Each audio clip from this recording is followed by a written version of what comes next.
મિત્રો, ભગવાન શિવ કહે છે કે સાચું દુઃખ કયું હોય છે. મિત્રો, આજે અમે તમને ભગવાન શંકરની એક અદ્ભુત વાર્તા સંભળાવવા જઈ રહ્યા છીએ. એક વખત ભગવાન શિવ પૃથ્વીલોક પર ભ્રમણ કરવા ગયા. ત્યાં તેમણે એક યુવકને જોયો. તે યુવક ઈશ્વરને દોષ આપતો હતો અને પોતાના જીવનથી નિરાશ અને દુઃખી હતો. આ બધું જોઈને ભગવાન શિવ મહાત્માજીનું રૂપ ધારણ કરીને તે યુવકને સાચા દુઃખ વિશે સમજાવે છે. તો ચાલો આ વાર્તા દ્વારા સમજીએ કે સાચું દુઃખ શું હોય છે. જો તમે આ વાર્તા સાંભળો છો તો પૂર્ણ સાંભળજો. આ વાર્તાને અધૂરી છોડવાની ભૂલ ન કરશો, કારણ કે આ વાર્તા પૂર્ણ સાંભળવાથી મનુષ્યને તેના ઇચ્છિત ફળની પ્રાપ્તિ થાય છે. જો તમે શિવ ભક્ત છો તો ભોલેનાથનો અનાદર ન કરો અને કોમેન્ટમાં ઓમ નમઃ શિવાય અથવા હર હર મહાદેવ અવશ્ય લખો. સુખ અને દુઃખ એક જ સિક્કાની બે બાજુ હે. સુખ અને દુઃખ આપણા જીવનમાં સતત આવતા જ રહે છે અને આપણને લાગે છે કે આપણા જીવનમાં હજારો દુઃખ છે, હજારો સમસ્યાઓ છે, પરંતુ જો તમે વાસ્તવમાં જુઓ અને આ વાતને સારી રીતે સમજો તો તમે સમજી શકશો કે આપણા જીવનમાં માત્ર એક જ દુઃખ છે અને તે કયું દુઃખ છે અને તેનું નિવારણ શું છે તે આપણે આ વાર્તા દ્વારા જાણીશું. એક સમયની વાત છે. એક ગામમાં એક વ્યક્તિ રહેતો હતો. તેનું નામ હરિહર હતું. તે ખૂબ આળસુ હતો અને પોતાના જીવનથી ખૂબ જ નિરાશ હતો. તેનું કારણ એ હતું કે તેણે અત્યાર સુધી પોતાના જીવનમાં કંઈ જ પ્રાપ્ત નહોતું કર્યું. તે કશું જ કરતો ન હતો. તેના ઘરના લોકો પણ આ વાતથી ખૂબ જ પરેશાન રહેતા હતા. તેઓ ઈચ્છતા હતા કે તે બહાર જઈને કંઈક સારું કામ કરે, કોઈ સારી નોકરી કરે, પણ તે તેમની એક પણ વાત ન સાંભળતો. તેના ઘરના લોકો તેને અન્ય લોકોના ઉદાહરણો આપીને મેણા ટોણા મારતા, પણ તેને કોઈ ફરક નડતો. તેના બધા મિત્રો સફળ થઈ ગયા હતા. કોઈ સારો વેપાર કરતો હતો તો કોઈ સારી નોકરી કરતો હતો. જ્યારે પણ તે લોકો મળતા ત્યારે તેઓ પોતાની સિદ્ધિઓની વાતો કરતા, ગૌરવગાથા ગાતા, પરંતુ આ સમયે હરિહર કશું જ ન બોલતો. તેથી જ્યારે પણ કોઈ તેને પૂછતું કે તું શું કરી રહ્યો છે તો તે કશું જ કરતો ન હતો. તેથી તે હંમેશા એક જ જવાબ આપતો, હું પ્રયાસ કરી રહ્યો હું, પરંતુ તેના પ્રયાસનું ફળ કોઈને દેખાતું ન હતું. જોતા જોતા હવે એવો સમય આવી ગયો કે હરિહર બધાથી પોતાનું મોહ છુપાવીને રહેતો હતો, જેથી તેને કોઈ પૂછે નહીં કે તું શું કરો છો. તે ક્યારે કોઈના સામે આવતો ન હતો. ધીમે ધીમે તે ખૂબ દુઃખી રહેવા લાગ્યો ને માનવા લાગ્યો કે તે આ ધરતી પર બોજ. હરિહર હવે ખૂબ નિરાશ રહેવા લાગ્યો હતો. તે પોતાને ખૂબ જ એકલો મહેસૂસ કરતો હતો. એક દિવસ તે વિચારવા લાગ્યો કે તેના હાથમાં કશું જ નથી તો તે શું કરી શકે. તે એકલા બેસીને રડતો રહ્યો અને ભગવાનને દોષ આપતો રહ્યો.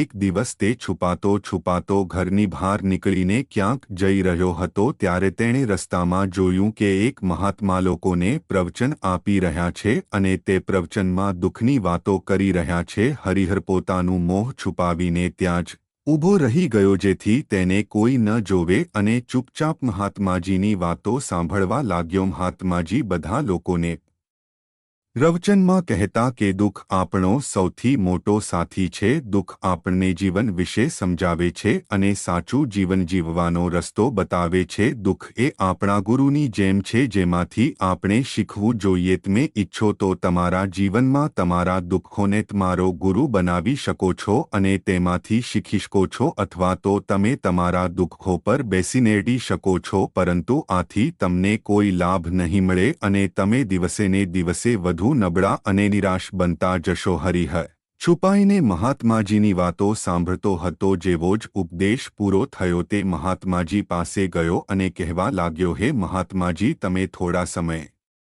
પહેલા દુઃખને ગુરુ કહી રહ્યા હતા. તમે કહેતા હતા કે દુઃખોમાંથી આપણે શીખવું જોઈએ અને દુઃખને આપણો ગુરુ બનાવવો જોઈએ, પણ હું તો મારા દુઃખોથી પરેશાન છું. મેં અત્યારે સુધી જે દુઃખોને સહન કર્યા છે, મને ક્યારે એવું લાગ્યું નથી કે મારા દુઃખ મને કંઈક શીખવી રહ્યા છે. મને હંમેશા એવું જ લાગ્યું છે કે તેઓ મને પીડા આપી રહ્યા છે, તકલીફ આપી રહ્યા છે અને દુઃખની પીડા બહુ ભયંકર હોય છે. એવું લાગે છે કે આ પછી આપણું જીવન સમાપ્ત થઈ જશે, આપણને કશું નહીં મળે અને ત્યાં સુધી કે મૃત્યુ પણ તેની સામે ઓહું લાગે છે. જ્યારે લોકો ટોણા મારે છે, લોકો ખે છે કે તમે શું કરી રહ્યા છો ત્યારે મનને ખૂબ જ ઠેસ પહોંચે છે અને હું કંઈ પણ કહી શકતો નથી. હરિહરની વાતો સાંભળી મહાત્માજી બોલ્યા, બેટા, તને શું દુઃખ છે અને તું દુઃખ વિશે આટલી વાતો કેમ કહી રહ્યો છે? હરિહરે તેના જીવનની તમામ વ્યથા મહાત્માજીને કહી દીધી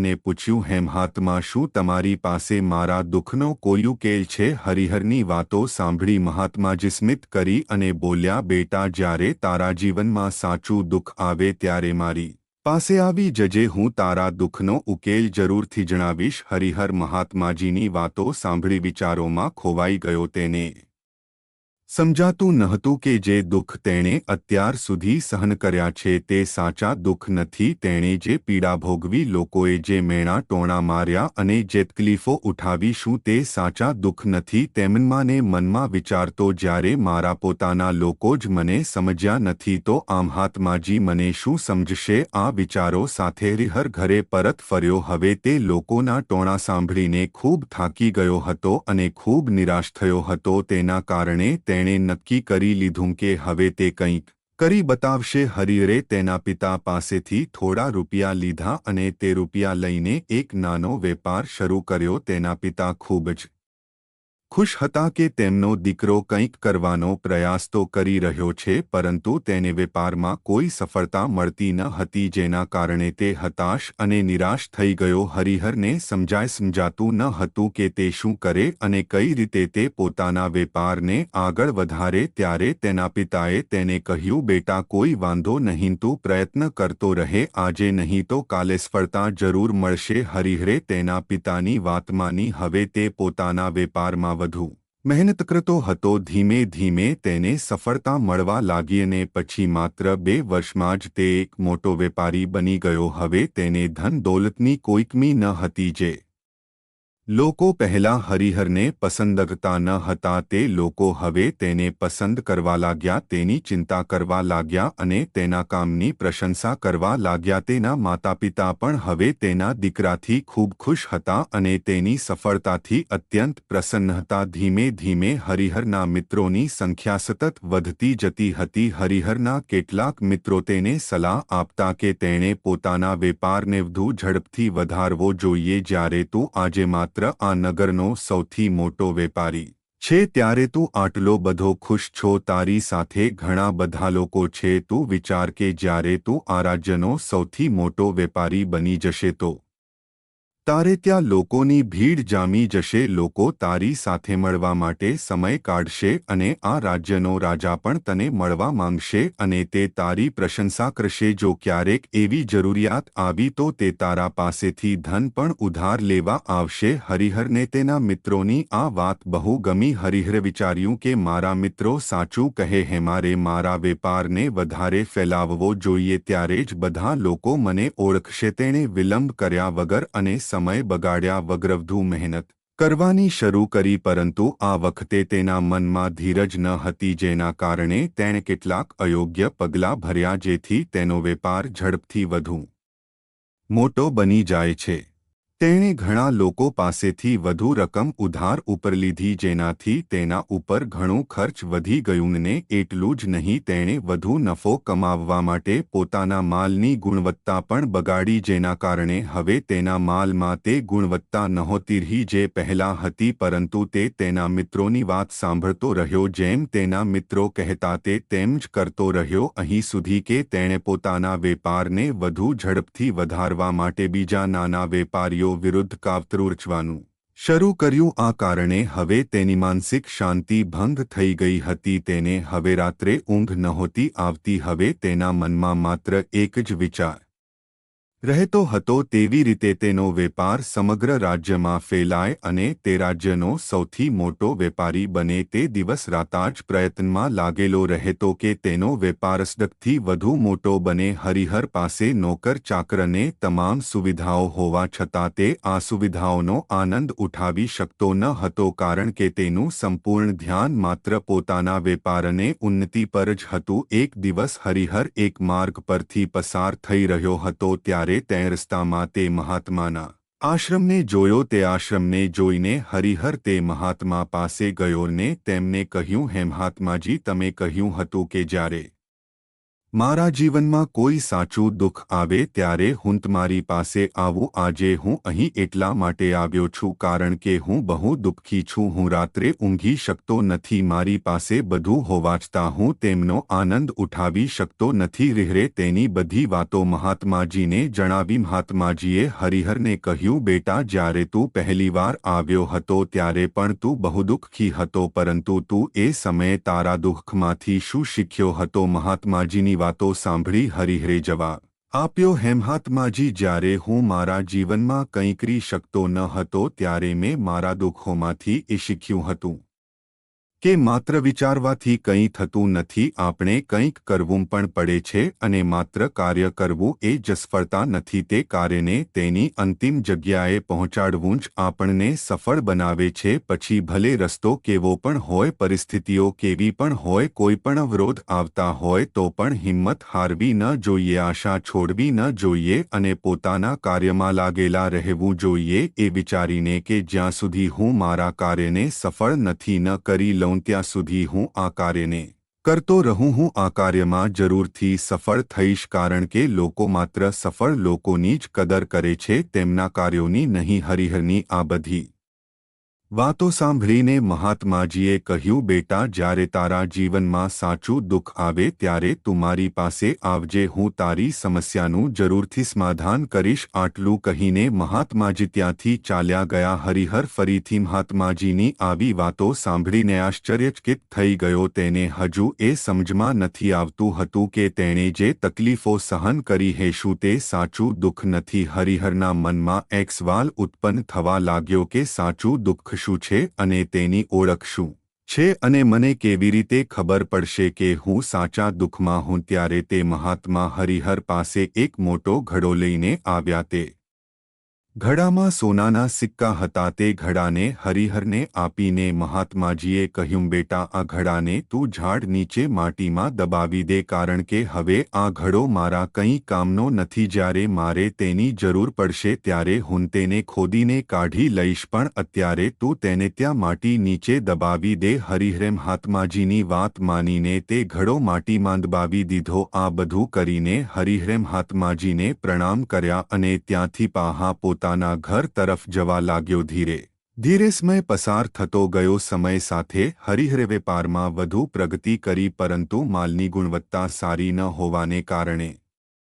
તેને વેપારમાં નુકસાન થવા લાગ્યું અને ધીરે ધીરે એવો સમય આવ્યો કે તેનો વ્યવસાય સંપૂર્ણપણે બંધ થઈ ગયો. હવે તેની પાસે કંઈ પણ બચ્યું ન હતું. હરિહરે પોતાના મિત્રો પાસેથી જે પૈસા લીધા હતા તે પણ તેને ચૂકવવાના હતા, પરંતુ હરિહર એ વિચારીને નિશ્ચિંત હતો કે પૈસા તેણે પોતાના મિત્રો પાસેથી લીધા છે, તેથી તે થોડો વિલંબ કરી શકે છે. તે વિચારતો હતો કે તેના મુશ્કેલીના સમય દરમિયાન તેના મિત્રો તેની મદદ કરશે કે નહીં, પરંતુ સૌથી પહેલા તેના મિત્રો જ તેની પાસેથી પૈસા પાછા માંગવા લાગ્યા. ત્યારે હરિહરને અહેસાસ થયો કે કોઈ પણ આપણું નથી. તેણે પોતાના મિત્રો પાસે પૈસા પાછા આપવા માટે થોડો સમય માંગ્યો, પરંતુ હરિહરના કોઈ પણ મિત્રએ તેને પૈસા પાછા આપવા માટે સમય ન આપ્યો. તેના મિત્રો તેને જાથી મારી નાખવાની ધમકી આપવા લાગ્યા. મિત્રોના મુખેથી આ બધું સાંભળી હરિહર ખૂબ જ આશ્ચર્યમાં મુકાઈ ગયો. જે કંઈ તે વિચારી રહ્યો હતો તેનાથી બધું ઊંધું થઈ રહ્યું હતું. વેપારની સફળતાને કારણે તેના ઘણા મિત્રો અને શુભચિંતકો બન્યા હતા, પરંતુ હવે તેની પાસેથી દૂર જવા લાગ્યા. દરેક વ્યક્તિ તેનાથી પીછો છોડાવવા ઈચ્છતો હતો, કોઈ પણ તેનો સાથ આપવા તૈયાર ન હતું. ધીરે ધીરે તેની તમામ સંપત્તિ નિરાજી થઈ ગઈ. હવે તેની પાસે કશુંય બચ્યું ન હતું. તે રસ્તા પર આવી ગયો. એક દિવસ હરિહરે પોતાના પિતાજીને કહ્યું, પિતાજી, મારી મદદ કરો, મારા પર ઘણું ખર્ચ છે અને મારે તેને પાછું ચૂકવવાનું છે, કૃપા કરીને મને થોડા પૈસા આપો. ત્યારે હરિહરના પિતાએ કહ્યું, બેટા, મારી પાસે આ એક નાનું ઘર છે, જો હું આ પણતને આપું તો હું અને તારી માં ક્યાં જઈશું? મારી પાસે હવે આ જ સંપત્તિ બચી છે, તેથી હું તારી માફી માંગુ છું. પિતા પાસેથી આ સાંભળીને હરિહર ચૂપચાપ ત્યાંથી ચાલ્યો ગયો. તે મનમાં વિચારી રહ્યો હતો કે મારા પાસે હવે કંઈ પણ બચ્યું નથી. મારી પાસે જે કહ્યું તે બધું નષ્ટ થઈ ગયું છે, હવે હું જીવીને શું કરું? હવે મારી પાસે એક જ રસ્તો છે જેનાથી હું મારા કર્જદારોથી છુટકારો મેળવી શકું છું. આ વિચારતા હરિહર એક ઊંચી પહાડીની તરફ ગયો. તે પહાડ પર ચઢવા જઈ રહ્યો હતો કે એને યાદ આવ્યું કે મહાત્માજીએ કહ્યું હતું કે જ્યારે તું સાચા દુઃખમાં હોય ત્યારે મારી પાસે આવજે, હું તારું દુઃખ દૂર કરીશ. આ વિચારીને હરિહરના મનમાં ફરી આશાની લહેર દોડી. હરિહર દોડતો દોડતો મહાત્માજી પાસે પહોંચ્યો અને એમને પ્રણામ કરી પોતાના પર થયેલી દરેક વાત કહી. તે બોલ્યો, હે મહાત્મા, તમે કહ્યું હતું કે જ્યારે સાચું દુઃખ આવશે ત્યારે તમે તેનો ઉકેલ લાવશો. મહાત્માજી હસ્યા અને બોલ્યા, બેટા, સાચું દુઃખ ક્યાં છે? જ્યારે તારું સાચું દુઃખ આવશે ત્યારે હું તેનો ઉકેલ જરૂર લાવીશ. આ સાંભળીને હરિહરની ધીરજ તૂટી ગઈ. તે કહેવા લાગ્યો, શું મેં આજ સુધી જે દુઃખો સહન કર્યા છે તે ખરેખર દુઃખ નથી? શું આને દુઃખન કહેવાય? ત્યારે મહાત્મા બોલ્યા, બેટા, પહેલાં તું મને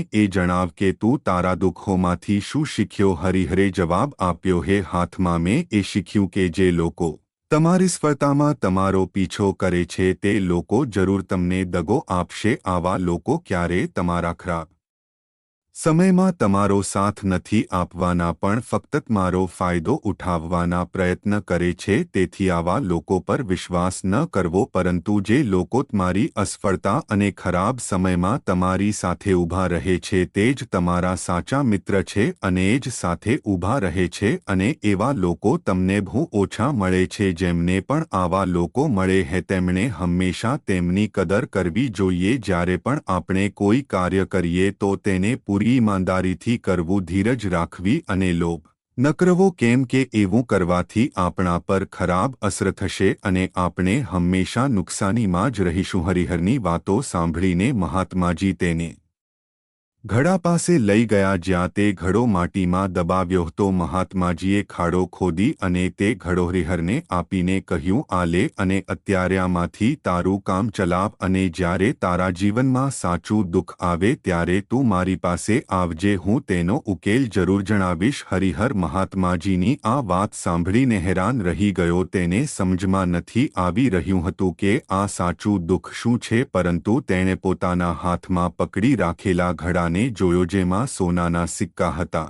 તેણે મનમાં વિચાર્યું કર્યું કે ચાલો હવે તો થોડી રાહત મળશે, હું મારા મિત્રોનું કર્જ પાછું આપી શકીશ અને નવો વ્યાપાર પણ ફરીથી શરૂ કરી શકીશ. આ વિચારીને હરિહરે મહાત્માજીને પ્રણામ કર્યા, તેમનો આભાર માન્યો અને ત્યાંથી ચાલ્યો ગયો. હરિહરે તે સોનાના સિક્કાઓથી બધા જ મિત્રોનું કર્જ ચૂકવી દીધું અને પોતાના માટે ફરીથી નવો વ્યાપાર શરૂ કર્યો. વ્યાપાર નાનો હતો, પરંતુ આ વખતે હરિહર ખૂબ ખુશ હતો. તેણે તેના વ્યાપારમાં ખૂબ જ મહેનત અને ઈમાનદારીથી કામ કર્યું. થોડા સમયમાં જ તે ફરીથી એક મોટો વેપારી બની ગયો. પરંતુ આ વખતે તે ખૂબ ખુશ હતો, કારણ કે તેણે કોઈ લાલચ કે ષડયંત્ર નહોતું કર્યું. જેમ જેમ તમે ધનવાન બનતા જાઓ હો તેમ તેમ તમારામાં તમારા ધનની ચિંતા વધે છે કે કદાચ તમે તમારી સંપત્તિને ન ગુમાવી બેસો, જેના કારણે તમે દાનપુન અને લોકોની મદદ કરવા લાગો છો, જેથી તમારા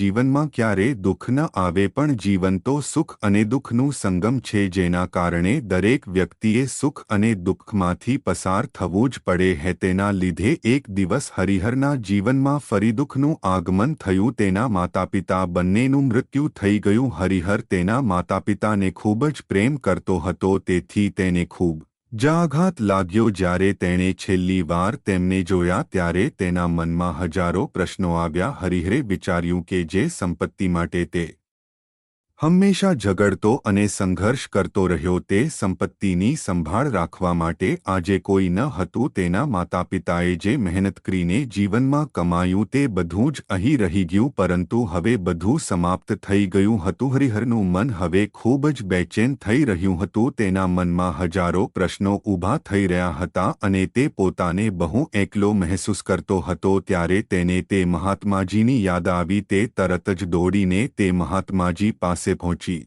ગયો. તેને જોઈને તે મહાત્માએ હરિહરને પૂછ્યું, શું વાત છે બેટા, શું ફરીથી કોઈ દુઃખ આવ્યું છે? ત્યારે હરિહરે જવાબ આપ્યો ના. ગુરુદેવ, હવે તો બધું ઠીક છે, પરંતુ આજે મારા માતા પિતા બંનેનું અવસાન થઈ ગયું છે અને હું બહુ એકલો અનુભવું છું. હું ખૂબ દુઃખી છું. ત્યારે મહાત્માજીએ કહ્યું, બેટા, આમાં દુઃખી થવાની શું વાત છે? આ તો જીવન છે. અહીં કોઈ પણ હંમેશા રહેવા નથી આવ્યું અને ન તો કોઈ રહેશે. આપણે બધાને એક દિવસ મૃત્યુની પ્રાપ્તિ થશે જ, અને મૃત્યુ ક્યારે આવશે તે કોઈને ખબર નથી. બની શકે કે તારી મૃત્યુ કાલે જ થવાની હોય. હરિહરે આ સાંભળીને કહ્યું, મહાત્માજી, પરંતુ હું તો હજી યુવાન હું અને મારે તો આખી જિંદગી જીવવી છે. હું તો હજુ કંઈક કરવા માંગુ છું અને તમે કહો હો કે હું ક્યારે પણ મૃત્યુ પામી શકું. હું મહાત્માજી કહેવા લાગ્યા, મૃત્યુ ક્યારે કોઈની ઉંમર જોઈને નથી આવતું અને ન તો કોઈને જાણકારી આપીને આવે છે. આ બધી વાતો સાંભળીને હરિહર વધુ બેચેન થઈ ગયો અને તે ચૂપચાપ ત્યાંથી ચાલ્યો ગયો. તેના મનનું ખાલીપણું હજુ એમ જ હતું. તેનું મન પોતાના વેપારમાં પણ લાગતું ન હતું. જ્યારે પણ તે કોઈ કામ કરવા બેસતો તેના મનમાં ઘણા પ્રશ્નો ઉઠતા કે તે શું કરી રહ્યો છે, કેમ કરી રહ્યો છે અને તેણે આ કામ કેમ કર્યું. હવે તેના મનમાં વધુ એક પ્રશ્ન ઊભો થવા લાગ્યો કે શું આપણે અહીં માત્ર આ જીવન જીવવા અને એક દિવસ મૃત્યુ પામવા માટે જ આવીએ છીએ? જીવનનો સાચો અર્થ શું છે? તેણે ઘણા વિદ્વાનોને પૂછ્યું. પોતાની તરફથી જે શક્ય હતું તે શોધ્યું, પરંતુ તેને કોઈ સંતોષજનક જવાબ ન મળ્યો. જ્યારે તેને કોઈ જવાબ ન મળ્યો તો તેનું દુઃખ વધારે વધી ગયું, જેના કારણે તેના મનની બેચેની પણ વધી ગઈ અને તેને સમજાતું ન હતું કે તે શું કરે, ક્યાં જાય અને કોને પૂછે. ત્યારે તેને ફરીથી તે મહાત્માજીની યાદ આવી. હરિહર ફરીથી તે મહાત્માજી પાસે ગયો અને તેના મનની બધી વાતો તેમને કહી. મહાત્માજીએ હરિહરને કહ્યું, બેટા, આજે પહેલીવાર તારા જીવનમાં ખરેખર દુઃખ આવ્યું છે, જેને આપણે દુઃખ કહી શકીએ છીએ. જે દુઃખ કહેવા યોગ્ય છે. જ્યારે આપણને સમજ આવે કે આપણે હજુ સુધી આપણી જાતને ઓળખી શક્યા નથી. માનવ શરીરમાં જે ઊર્જા છે, જે શક્તિ છે, વિશે આપણે હજી સુધી નથી જાણતા. આપણે ધારીએ તો આપણી જાતને એકત્રિત કરી શકીએ છીએ, ખુદ પર નિયંત્રણ મેળવી શકીએ છીએ, પણ આપણે આપણી આ ઊર્જાને બેકારની વસ્તુઓમાં વેડફી દઈએ છીએ, જેના કારણે આપણે આપણી જાતને ક્યારે ઓળખી શકતા નથી અને ક્યારે પોતાની ઉપર નિયંત્રણ મેળવી શકતા નથી. પરંતુ જો તમે તમારી જાતને જાણવા માંગો છો, તમારી જાતને ઓળખવા માંગો છો, તો પહેલા તમારે તમારું ધ્યાન કેન્દ્રિત કરવું પડશે, અર્થાત ધ્યાન કરવું પડશે. ધ્યાનથી જ તમે તમારી સમસ્યાઓનો ઉકેલ મેળવી શકો છો અને ત્યારે જ તમે તમારી જાતને ઓળખી શકો છો. જો મિત્રો તમને વિડિયો સારો લાગ્યો હોય તો વિડિયોને લાઇક કરી ચેનલને સબસ્ક્રાઇબ કરી નાખજે અને તમારા મિત્રોને વિડિયો જરૂરથી શેર કરજો. હર હર મહાદેવ.